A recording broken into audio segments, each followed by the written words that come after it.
I didn't want any more loitering in the shade, and I made haste towards the station. When near the buildings I met a white man in such an unexpected elegance of get-up that in the first moment I took him for a sort of vision.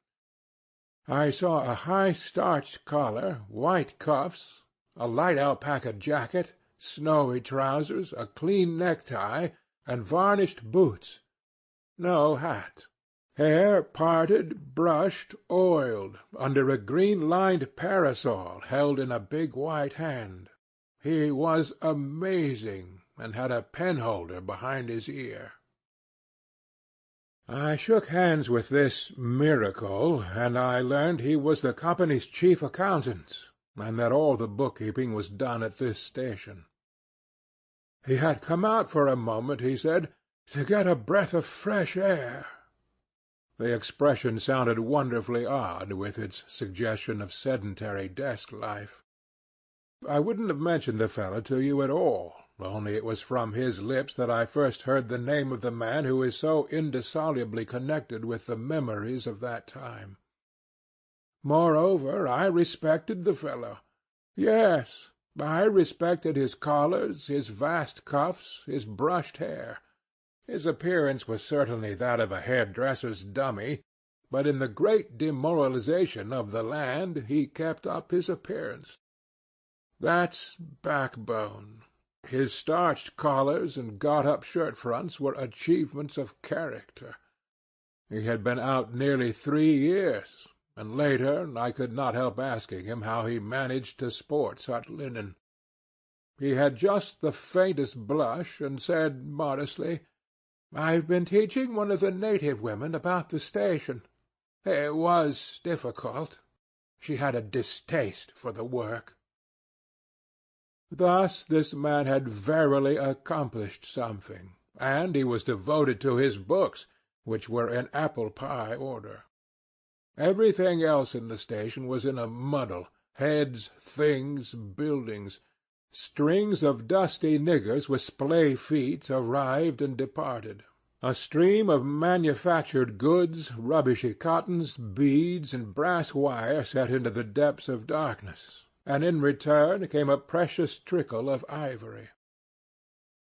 I had to wait in the station for 10 days, an eternity. I lived in a hut in the yard, but to be out of the chaos I would sometimes get into the accountant's office. It was built of horizontal planks, and so badly put together that, as he bent over his high desk, he was barred from neck to heels with narrow strips of sunlight. There was no need to open the big shutter to see. It was hot there, too. Big flies buzzed fiendishly, and did not sting, but stabbed. I sat generally on the floor, while of faultless appearance, and even slightly scented, perching on a high stool, he wrote. Sometimes he stood up for exercise. When a truckle bed with a sick man, some invalid agent from up country, was put in there, he exhibited a gentle annoyance. "The groans of this sick person," he said, "distract my attention, and without that it is extremely difficult to guard against clerical errors in this climate." One day he remarked, without lifting his head, "In the interior you will no doubt meet Mr. Kurtz." On my asking who Mr. Kurtz was, he said he was a first-class agent, and seeing my disappointment at this information, he added slowly, laying down his pen, "He is a very remarkable person." Further questions elicited from him that Mr. Kurtz was at present in charge of a trading post, a very important one, in the true ivory country, at the very bottom of there. Sends in as much ivory as all the others put together. He began to write again. The sick man was too ill to groan. The flies buzzed in a great peace. Suddenly there was a growing murmur of voices and a great trampling of feet. A caravan had come in. A violent babble of uncouth sounds burst out on the other side of the planks. All the carriers were speaking together, and in the midst of the uproar the lamentable voice of the chief agent was heard giving it up tearfully for the 20th time that day. He rose slowly. "What a frightful row!" he said. He crossed the room gently to look at the sick man, and returning said to me, "He does not hear." "What, dead?" I asked, startled. "No, not yet," he answered with great composure. Then, alluding with a toss of the head to the tumult in the station-yard, "When one has got to make correct entries, one comes to hate those savages, hate them to the death."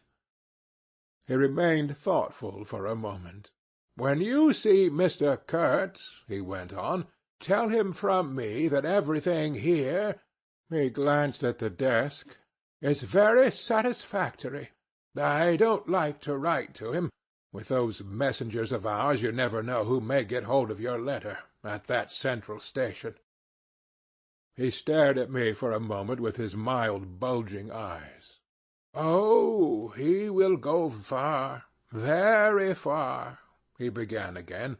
"He will be a somebody in the administration before long. They above, the council in Europe, you know, mean him to be." He turned to his work. The noise outside had ceased, and presently, in going out, I stopped at the door.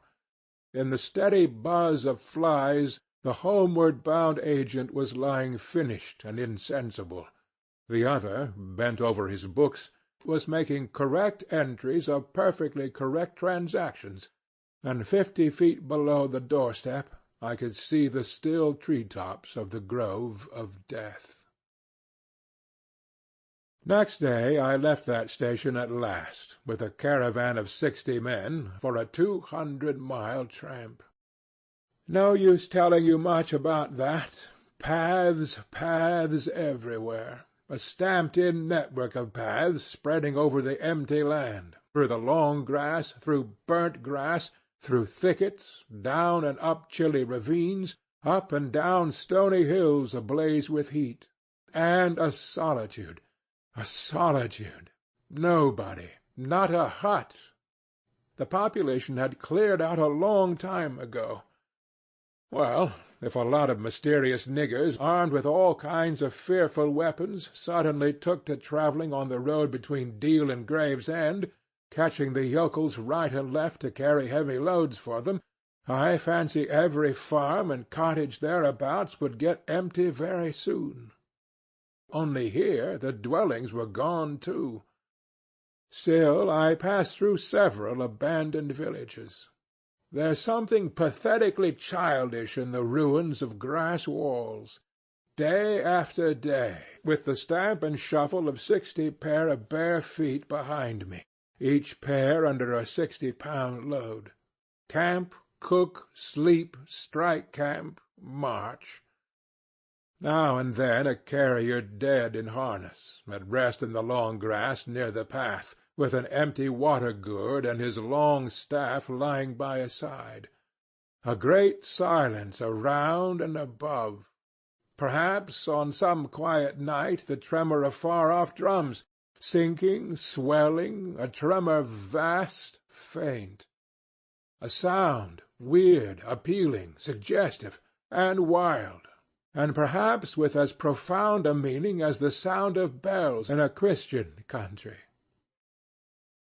Once a white man in an unbuttoned uniform, camping on the path with an armed escort of lush Zanzibaris, very hospitable and festive, not to say drunk, was looking after the upkeep of the road, he declared. Can't say I saw any road or any upkeep, unless the body of a middle-aged negro with a bullet-hole in the forehead, upon which I absolutely stumbled 3 miles farther on, may be considered as a permanent improvement. I had a white companion, too, not a bad chap, but rather too fleshy, and with the exasperating habit of fainting on the hot hillsides, miles away from the least bit of shade and water. Annoying, you know, to hold your own coat like a parasol over a man's head while he's coming to. I couldn't help asking him once what he meant by coming there at all. To make money, of course. What do you think? He said scornfully. Then he got fever, and had to be carried in a hammock slung under a pole. As he weighed 16 stone, I had no end of rows with the carriers. They jibbed, ran away, sneaked off with their loads in the night. Quite a mutiny. So one evening I made a speech in English with gestures, not one of which was lost to the 60 pair of eyes before me, and the next morning I started the hammock off in front all right. An hour afterwards I came upon the whole concern wrecked in a bush, man, hammock, groans, blankets, horrors. The heavy pole had skinned his poor nose. He was very anxious for me to kill somebody, but there wasn't the shadow of a carrier near. I remembered the old doctor. It would be interesting for science to watch the mental changes of individuals on the spot. I felt I was becoming scientifically interesting. However, all that is to no purpose. On the 15th day I came in sight of the big river again, and hobbled into the central station. It was on a backwater surrounded by scrub and forest, with a pretty border of smelly mud on one side, and on the 3 others enclosed by a crazy fence of rushes. A neglected gap was all the gate it had, and the first glance at the place was enough to let you see the flabby devil was running that show. White men with long staves in their hands appeared languidly from amongst the buildings, strolling up to take a look at me, and then retired out of sight somewhere. One of them, a stout, excitable chap with black moustaches, informed me with great volubility and many digressions, as soon as I told him who I was, that my steamer was at the bottom of the river. I was thunderstruck. What? How? Why? Oh, it was all right. The manager himself was there. All quite correct. Everybody had behaved splendidly. You must, he said in agitation, go and see the general manager at once. He is waiting. I did not see the real significance of that wreck at once. I fancy I see it now, but I am not sure, not at all. Certainly the affair was too stupid, when I think of it, to be altogether natural. Still, but at the moment it presented itself simply as a confounded nuisance. The steamer was sunk. They had started 2 days before in a sudden hurry up the river, with the manager on board, in charge of some volunteer skipper, and before they had been out 3 hours they tore the bottom out of her on stones, and she sank near the south bank. I asked myself what I was to do there, now my boat was lost. As a matter of fact, I had plenty to do in fishing my command out of the river. I had to set about it the very next day. That, and the repairs when I brought the pieces to the station, took some months. My first interview with the manager was curious. He did not ask me to sit down after my 20-mile walk that morning. He was commonplace, in complexion, in features, in manners, and in voice. He was of middle size and of ordinary build. His eyes, of the usual blue, were perhaps remarkably cold, and he certainly could make his glance fall on one as trenchant and heavy as an axe. But even at these times the rest of his person seemed to disclaim the intention. Otherwise there was only an indefinable, faint expression of his lips, something stealthy, a smile. Not a smile. I remember it, but I can't explain. It was unconscious, this smile was, though just after he had said something it got intensified for an instant. It came at the end of his speeches like a seal applied on the words to make the meaning of the commonest phrase appear absolutely inscrutable. He was a common trader, from his youth up employed in these parts, nothing more. He was obeyed, yet he inspired neither love nor fear, nor even respect. He inspired uneasiness. That was it. Uneasiness. Not a definite mistrust, just uneasiness. Nothing more. You have no idea how effective such a faculty can be. He had no genius for organizing, for initiative, or for order even. That was evident in such things as the deplorable state of the station. He had no learning and no intelligence. His position had come to him. Why? Perhaps because he was never ill. He had served 3 terms of 3 years out there. Because triumphant health, in the general rout of constitutions, is a kind of power in itself. When he went home on leave, he rioted on a large scale, pompously, Jack ashore with a difference in externals only. This one could gather from his casual talk. He originated nothing. He could keep the routine going, that's all. But he was great. He was great by this little thing, that it was impossible to tell what could control such a man. He never gave that secret away. Perhaps there was nothing within him. Such a suspicion made one pause, for out there were no external checks.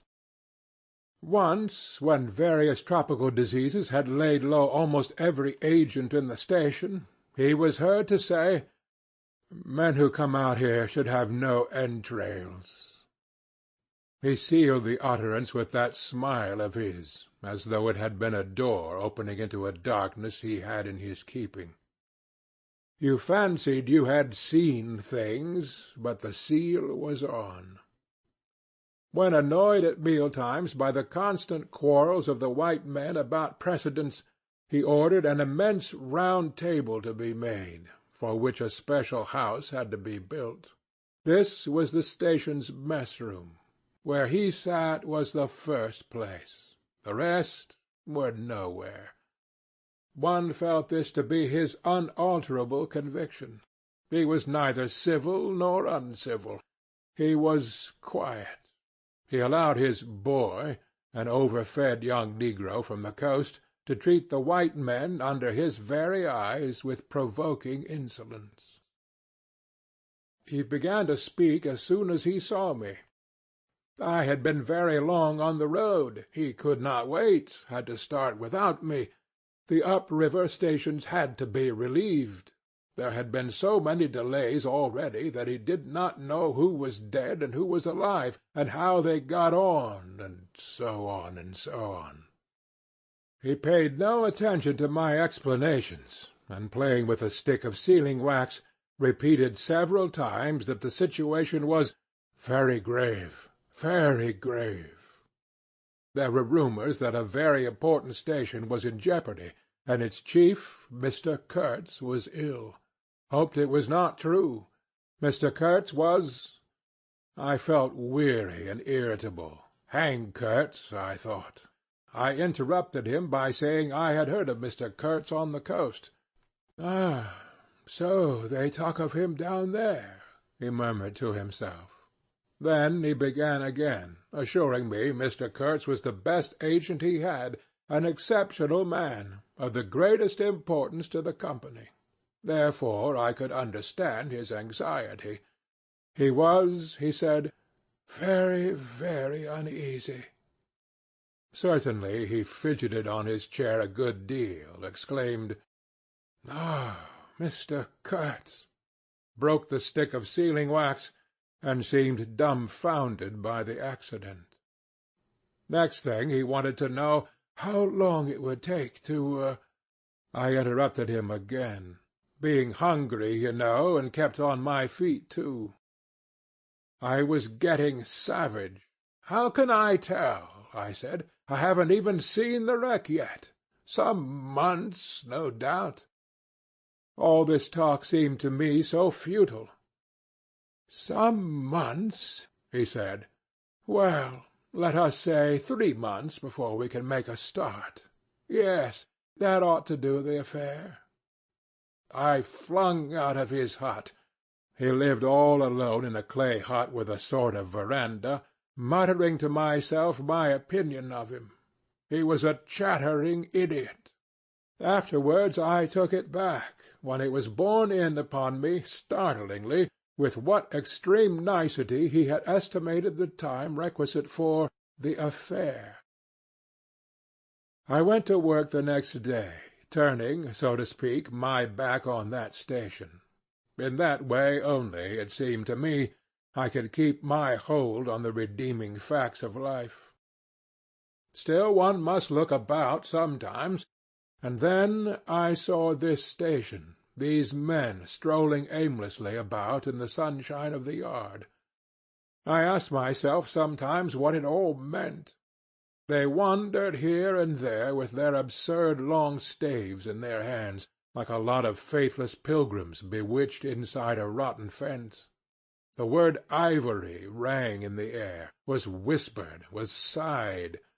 You would think they were praying to it. A taint of imbecile rapacity blew through it all, like a whiff from some corpse. By Jove, I've never seen anything so unreal in my life. And outside, the silent wilderness surrounding this cleared speck on the earth struck me as something great and invincible, like evil or truth, waiting patiently for the passing away of this fantastic invasion. Oh, these months! Well, never mind. Various things happened. One evening a grass shed full of calico, cotton prints, beads, and I don't know what else, burst into a blaze so suddenly that you would have thought the earth had opened to let an avenging fire consume all that trash. I was smoking my pipe quietly by my dismantled steamer, and saw them all cutting capers in the light with their arms lifted high, when the stout man with moustaches came tearing down to the river, a tin pail in his hand, assured me that everybody was behaving splendidly, dipped about a quart of water, and tore back again. I noticed there was a hole in the bottom of his pail. I strolled up. There was no hurry. You see, the thing had gone off like a box of matches. It had been hopeless from the very first. The flame had leaped high, driven everybody back, lighted up everything, and collapsed. The shed was already a heap of embers glowing fiercely. A nigger was being beaten near by. They said he had caused the fire in some way. But be that as it may, he was screeching most horribly. I saw him later, for several days, sitting in a bit of shade, looking very sick, and trying to recover himself. Afterwards he arose and went out, and the wilderness without a sound took him into its bosom again. As I approached the glow from the dark, I found myself at the back of 2 men, talking. I heard the name of Kurtz pronounced, then the words, "Take advantage of this unfortunate accident." One of the men was the manager. I wished him a good evening. "Did you ever see anything like it, say? It was incredible," he said, and walked off. The other man remained. He was a first-class agent, young, gentlemanly, a bit reserved, with a forked little beard and a hooked nose. He was standoffish with the other agents, and they, on their side, said he was the manager's spy upon them. As to me, I had hardly ever spoken to him before. We got into talk, and by we strolled away from the hissing ruins. Then he asked me to his room, which was in the main building of the station. He struck a match, and I perceived that this young aristocrat had not only a silver-mounted dressing-case, but also a whole candle all to himself. Just at that time the manager was the only man supposed to have any right to candles. Native mats covered the clay walls. A collection of spears, assegais, shields, knives was hung up in trophies.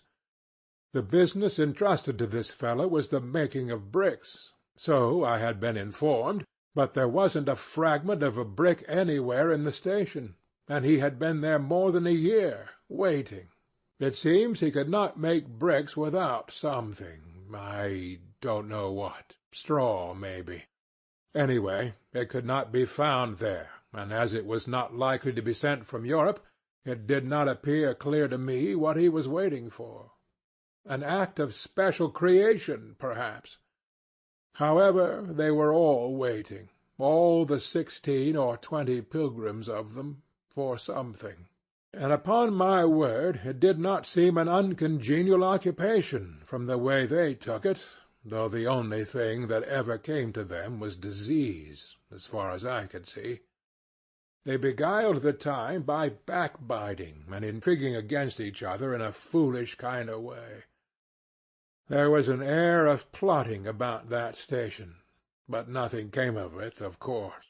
It was as unreal as everything else, as the philanthropic pretence of the whole concern, as their talk, as their government, as their show of work.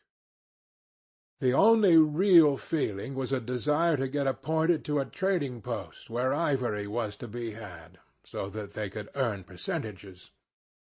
They intrigued and slandered and hated each other only on that account.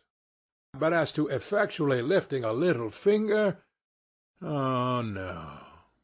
By heavens, there was something after all in the world allowing one man to steal a horse while another must not look at a halter. Steal a horse straight out. Very well, he has done it. Perhaps he can ride. But there is a way of looking at a halter that would provoke the most charitable of saints into a kick. I had no idea why he wanted to be sociable, but as we chatted in there it suddenly occurred to me the fellow was trying to get at something, in fact, pumping me. He alluded constantly to Europe, to the people I was supposed to know there, putting leading questions as to my acquaintances in the sepulchral city, and so on. His little eyes glittered like mica discs with curiosity, though he tried to keep up a bit of superciliousness. At first I was astonished, but very soon I became awfully curious to see what he would find out from me. I couldn't possibly imagine what I had in me to make it worth his while. It was very pretty to see how he baffled himself, for in truth my body was full only of chills, and my head had nothing in it but that wretched steamboat business. It was evident he took me for a perfectly shameless prevaricator. At last he got angry, and to conceal a moment of furious annoyance, he yawned. I rose. Then I noticed a small sketch in oils on a panel, representing a woman, draped and blindfolded, carrying a lighted torch. The background was sombre, almost black. The movement of the woman was stately, and the effect of the torchlight on the face was sinister. It arrested me, and he stood by civilly, holding an empty half-pint champagne bottle, medical comforts, with the candle stuck in it. To my question he said Mr. Kurtz had painted this, in this very station, more than a year ago, while waiting for means to go to his trading post. "Tell me, pray," said I, "who is this Mr. Kurtz?" "The chief of the inner station," he answered in a short tone, looking away. "Much obliged," I said, laughing. "And you are the brickmaker of the central station. Every one knows that." He was silent for a while. "He is a prodigy," he said at last. "He is an emissary of pity and science and progress, and devil knows what else. We want," he began to declaim suddenly, "for the guidance of the cause entrusted to us by Europe, so to speak, higher intelligence, wide sympathies, a singleness of purpose." "Who says that?" I asked. "Lots of them," he replied. "Some even write that. And so he comes here, a special being, as you ought to know." "Why ought I to know?" I interrupted, really surprised. He paid no attention. "Yes, to-day he is chief of the best station. Next year he will be assistant manager. 2 years more, and— But I dare say you know what he will be in 2 years' time. You are of the new gang, the gang of virtue. The same people who sent him specially also recommended you. Oh, don't say no. I've mine own eyes to trust." Light dawned upon me. My dear aunt's influential acquaintances were producing an unexpected effect upon that young man. I nearly burst into a laugh. "Do you read the company's confidential correspondence?" I asked. He hadn't a word to say. It was great fun. "When Mr. Kurtz," I continued severely, "is general manager, you won't have the opportunity." He blew the candle out suddenly, and we went outside. The moon had risen. Black figures strolled about listlessly, pouring water on the glow, whence proceeded a sound of hissing. Steam ascended in the moonlight. The beaten nigger groaned somewhere. "What a row the brute makes!" said the indefatigable man with the moustaches, appearing near us. "Serve him right! Transgression, punishment, bang! Pitiless, pitiless! That's the only way. This will prevent all conflagrations for the future. I was just telling the manager—" He noticed my companion and became crestfallen all at once. "Not in bed yet," he said, with a kind of servile heartiness. "It's so natural. Ah! Danger! Agitation!" He vanished. I went on to the riverside, and the other followed me. I heard a scathing murmur at my ear. "Heap of muffs, go to." The pilgrims could be seen in knots gesticulating, discussing. Several had still their staves in their hands. I verily believe they took these sticks to bed with them. Beyond the fence the forest stood up spectrally in the moonlight, and through that dim stir, through the faint sounds of that lamentable courtyard, the silence of the land went home to one's very heart, its mystery, its greatness, the amazing reality of its concealed life. The hurt nigger moaned feebly somewhere near by, and then fetched a deep sigh that made me mend my pace away from there. I felt a hand introducing itself under my arm. "My dear sir," said the fellow, "I don't want to be misunderstood, and especially by you, who will see Mr. Kurtz long before I can have that pleasure. I wouldn't like him to get a false idea of my disposition." I let him run on, this papier-mâché Mephistopheles, and it seemed to me that if I tried I could poke my forefinger through him, and would find nothing inside but a little loose dirt, maybe. He, don't you see, had been planning to be the assistant manager by and by under the present man, and I could see that the coming of that Kurtz had upset them both not a little. He talked precipitately, and I did not try to stop him. I had my shoulders against the wreck of my steamer, hauled up on the slope like a carcass of some big river animal. The smell of mud, of primeval mud, by Jove, was in my nostrils, The high stillness of primeval forest was before my eyes. There were shiny patches on the black creek. The moon had spread over everything a thin layer of silver, over the rank grass, over the mud, over the wall of matted vegetation standing higher than the wall of a temple. Over the great river I could see through a sombre gap, glittering, glittering, as it flowed broadly by without a murmur. All this was great, expectant, mute, while the man jabbered about himself. I wondered whether the stillness on the face of the immensity looking at us two were meant as an appeal or as a menace. What were we who had strayed in there? Could we handle that dumb thing, or would it handle us? I felt how big, how confoundedly big, was that thing that couldn't talk, and perhaps was deaf as well. What was in there? I could see a little ivory coming out from there, and I had heard Mr. Kurtz was in there.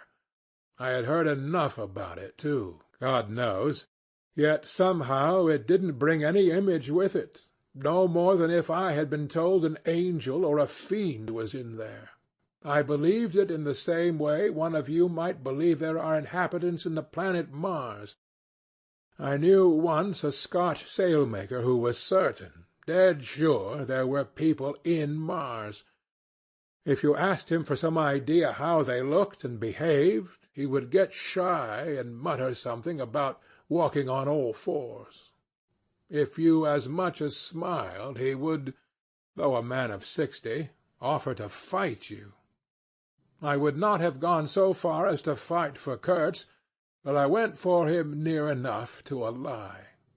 You know I hate, detest, and can't bear a lie, not because I am straighter than the rest of us, but simply because it appalls me. There is a taint of death, a flavor of mortality in lies, which is exactly what I hate and detest in the world, what I want to forget. It makes me miserable and sick, like biting something rotten would do. Temperament, I suppose. Well, I went near enough to it by letting the young fool there believe anything he liked to imagine as to my influence in Europe. I became in an instant as much of a pretence as the rest of the bewitched pilgrims. This simply because I had a notion it would somehow be of help to that Kurtz whom at that time I did not see, you understand. He was just a word for me. I did not see the man in the name any more than you do. Do you see him? Do you see the story? Do you see anything? It seems to me I am trying to tell you a dream, making a vain attempt, because no relation of a dream can convey the dream sensation, that commingling of absurdity, surprise, and bewilderment in a tremor of struggling revolt, that notion of being captured by the incredible, which is of the very essence of dreams. He was silent for a while. No, it is impossible. It is impossible to convey the life sensation of any given epoch of one's existence, that which makes its truth, its meaning, its subtle and penetrating essence. It is impossible. We live as we dream, alone. He paused again as if reflecting, then added, "Of course in this you fellows see more than I could then. You see me, whom you know." It had become so pitch dark that we listeners could hardly see one another. For a long time already he, sitting apart, had been no more to us than a voice. There was not a word from anybody. The others might have been asleep, but I was awake. I listened. I listened on the watch for the sentence, for the word that would give me the clue to the faint uneasiness inspired by this narrative that seemed to shape itself without human lips in the heavy night air of the river. Yes, I let him run on, Marlowe began again, and think what he pleased about the powers that were behind me. I did. and there was nothing behind me.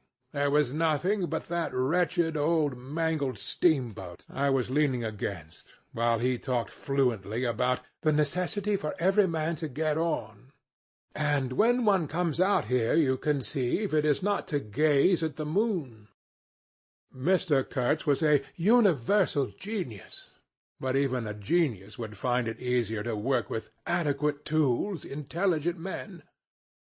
He did not make bricks. Why, there was a physical impossibility in the way, as I was well aware, and if he did secretarial work for the manager, it was because no sensible man rejects wantonly the confidence of his superiors.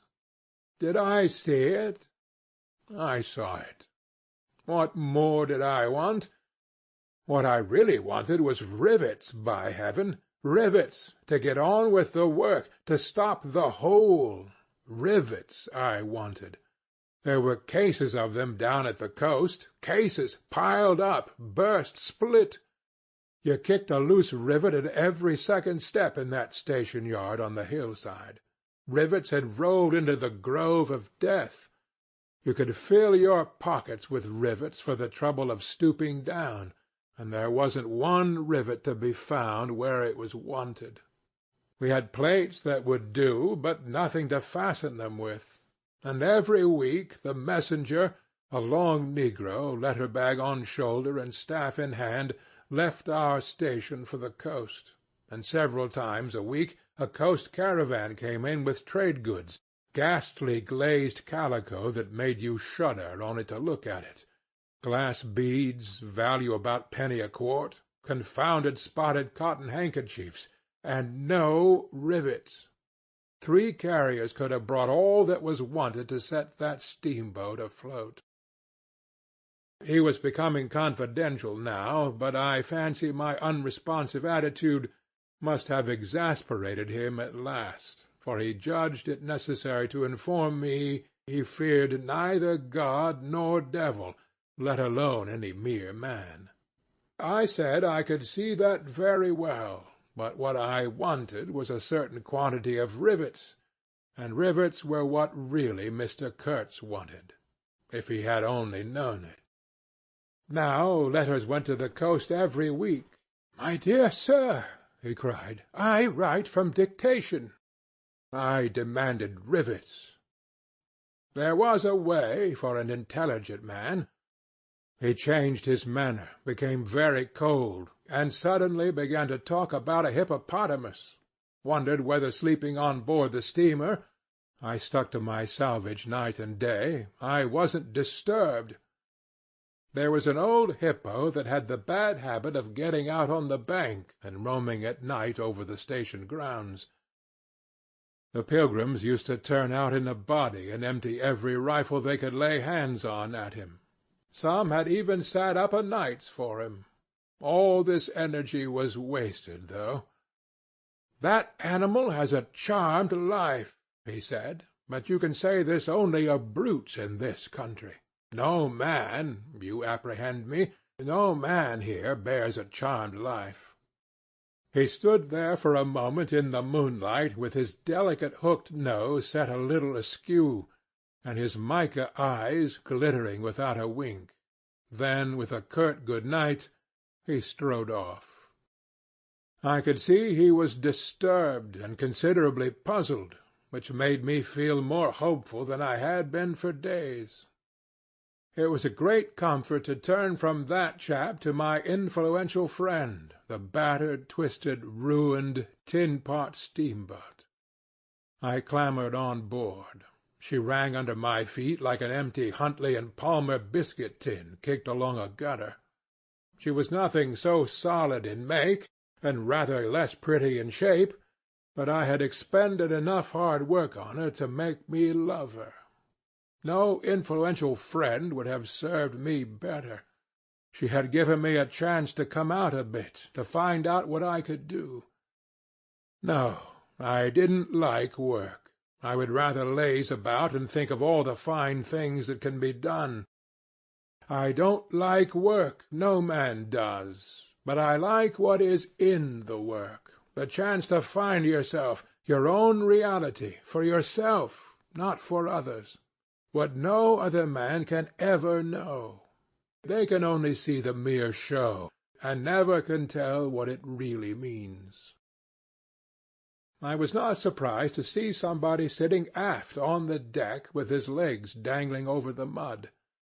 You see, I rather chummed with the few mechanics there were in that station, whom the other pilgrims naturally despised, on account of their imperfect manners, I suppose. This was the foreman, a boiler-maker by trade, a good worker. He was a lank, bony, yellow-faced man, with big, intense eyes. His aspect was worried, and his head was as bald as the palm of my hand. But his hair, in falling, seemed to have stuck to his chin, and had prospered in the new locality, for his beard hung down to his waist.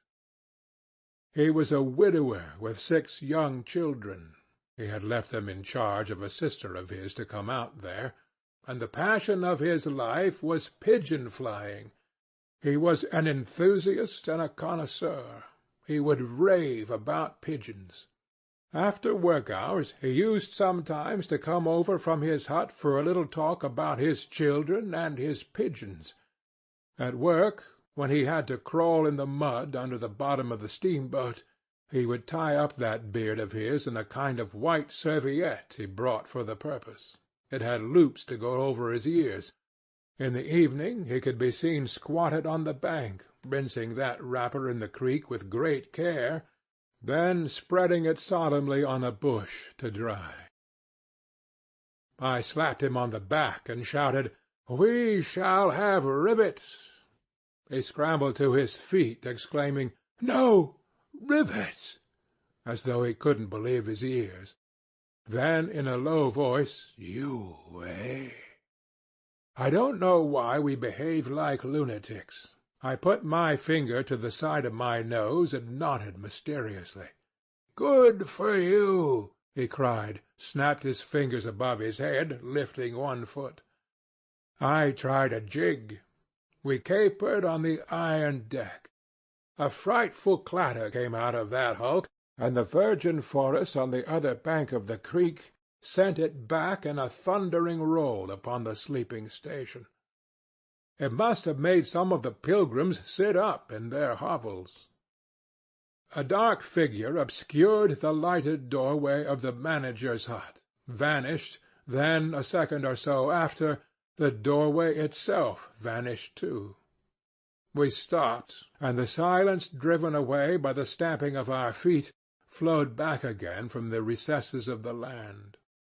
The great wall of vegetation, an exuberant and entangled mass of trunks, branches, leaves, boughs, festoons, motionless in the moonlight, was like a rioting invasion of soundless life, a rolling wave of plants, piled up, crested, ready to topple over the creek, to sweep every little man of us out of his little existence. And it moved not. A deadened burst of mighty splashes and snorts reached us from afar, as though an ichthyosaurus had been taking a bath of glitter in the great river. "After all," said the boiler-maker in a reasonable tone, "why shouldn't we get the rivets?" Why not, indeed? I did not know of any reason why we shouldn't. "They'll come in 3 weeks," I said confidently. But they didn't. Instead of rivets there came an invasion, an infliction, a visitation. It came in sections during the next 3 weeks, each section headed by a donkey carrying a white man in new clothes and tan shoes, bowing from that elevation right and left to the impressed pilgrims. A quarrelsome band of footsore, sulky niggers trode on the heels of the donkey. A lot of tents, camp stools, tin boxes, white cases, brown bales would be shot down in the courtyard, and the air of mystery would deepen a little over the muddle of the station. 5 such installments came, with their absurd air of disorderly flight, with the loot of innumerable outfit shops and provision stores, that one would think they were lugging, after a raid, into the wilderness for equitable division. It was an inextricable mess of things, decent in themselves, but that human folly made look like the spoils of thieving. This devoted band called itself the El Dorado Exploring Expedition, and I believe they were sworn to secrecy. Their talk, however, was the talk of sordid buccaneers. It was reckless without hardihood, greedy without audacity, and cruel without courage.